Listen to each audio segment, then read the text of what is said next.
I found out through a LinkedIn notification. Not a phone call, not a conversation, not even a text message. A LinkedIn notification telling me that someone I was connected to had just been featured in a TechCrunch article about a startup that had raised £2 million in seed funding. The startup was called Loopwise. I had never heard of it. I clicked the article. I read the first paragraph. Then I read it again. Then I put my phone face down on the hotel bed and sat very still for a long time. It was the 8th day of my honeymoon. My name is Ryan. And this is what my best friend did to me. Joel and I had been friends since we were 19 years old.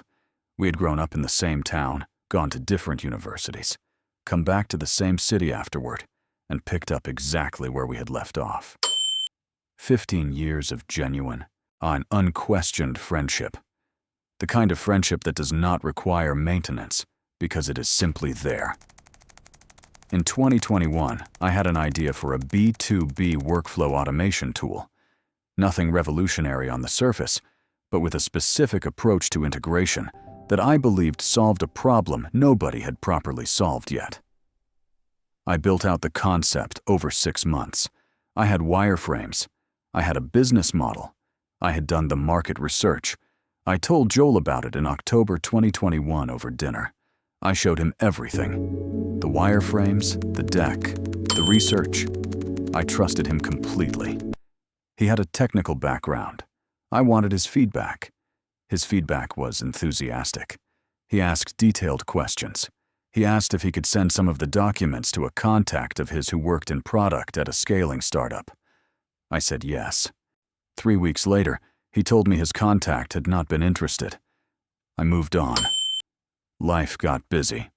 I got engaged. In June 2022, on day 8 of my honeymoon in Portugal, I found out that Joel had incorporated a company in November 2021, 1 month after our dinner, using the concept I had shown him, and had spent the following 7 months building it out with a technical co-founder he had recruited without telling me. The TechCrunch article described the 2 million seed round they had just closed. The company was doing exactly what I had described. The product architecture was built around the specific integration approach I had developed. The market positioning was lifted almost directly from my deck. I did not contact Joel from Portugal. I did not ruin my honeymoon. I finished the trip. I came home. I went directly to an intellectual property solicitor I had been recommended by a colleague.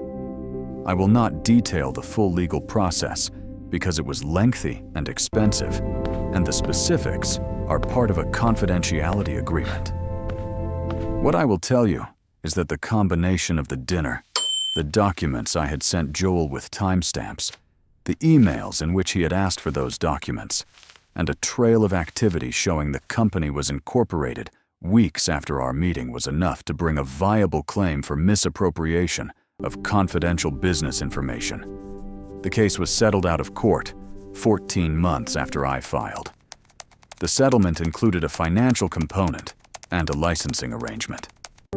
Joel and I have not spoken since I initiated the legal process. I do not particularly want to.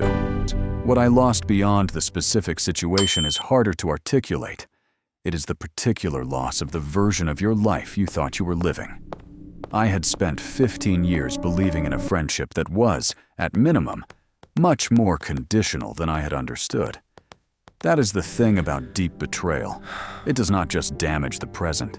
It goes back through memory and changes the light on everything. But I kept the company I eventually built. I built it properly this time, with legal protections in place from day one. It is doing well. If this story felt familiar, you are not alone. Silence protects the wrong people.